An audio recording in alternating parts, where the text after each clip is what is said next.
So the idea of Walden in this class, and the reason I've got it in I don't know, 3 or 4 different formats on the course website, is it's up there in a bunch of different formats so that you can get through that according to your learning style. Walden is not uh, popular literature of 2020. It's a product of its time, and it's a little bit hard for some folks to read if you don't really sort of like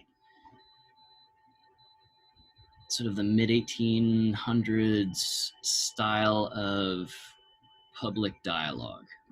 So Walden was written by this guy Henry David Thoreau, and the idea was to um, basically take the ancient idea of being a hermit or an ascetic, so somebody who intentionally lives way below their means, kind of in a very primitive way, um, and taking that experience and then packaging it for, in his time, the people of Boston and New York, because folks would literally gather on street corners and just like debate about stuff, um, kind of in a bit of an informal revival of like the ancient Greek tradition of like discourse and debates and philosophies, like jets versus sharks, um, fighting each other like Epicurean is better. No, Stoicism is better.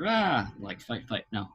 Um, so the idea of Walden tying into this class is that that particular experience served as kind of the public catalyst. So those debates, the lecture series that he gave after writing it, just telling people, hey, yeah, I went out and lived in this little one room cabin for a while, and I really reconnected with what life really is all about instead of living this sort of quietly sad and scared, boxed up in a city environment kind of life.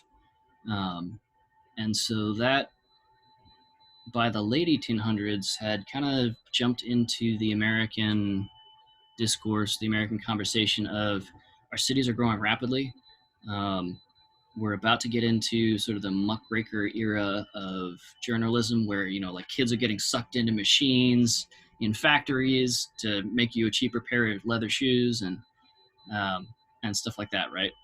So the idea of wilderness before it could become a formally like federally designated protected thing started with this conversation of, oh, well, maybe our relentless march of technology is great for convenience, but it's also kind of neutering us. It's making us soft and weak and ineffectual in our own eyes and in the eyes of other people. Maybe our conquering of the wildlands is manifest destiny, which is like still hugely a thing in Thoreau's day in the mid 1800s, as we were trying to connect the two coasts by railroads. There was no highway system back then. Like there were still wildlands. The frontier wasn't closed until 1890. So the basic idea is that he kind of put the bug in people's ear of maybe we don't want to fix everything. Maybe we don't want to like groom everything. We don't want to pave everything. We don't want to make all of the forests into farmland, and housing developments would be the modern equivalent. Strip malls, as I often say in wilderness management.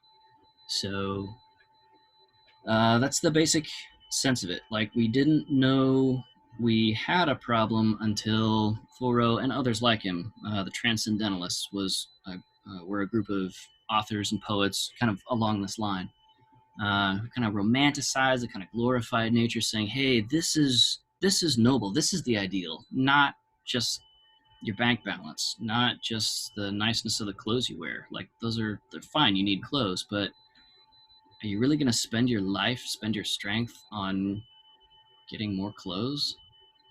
Like when you get to the end of your life and you look back on it, you're going to be pleased with that." Um, and so, every generation we get sort of another call to this idea of test yourself a little bit more, do things that are hard on purpose. Um, there is strength in the savage and wild, and there is beauty, and there's also, according to the decade that you pick up the conversation, there's also healing and reconnecting with your own spirit and God, however you understand he, her, or him, or it, or they to be, and et cetera, et cetera, et cetera. So the whole wilderness conversation starts with Walden.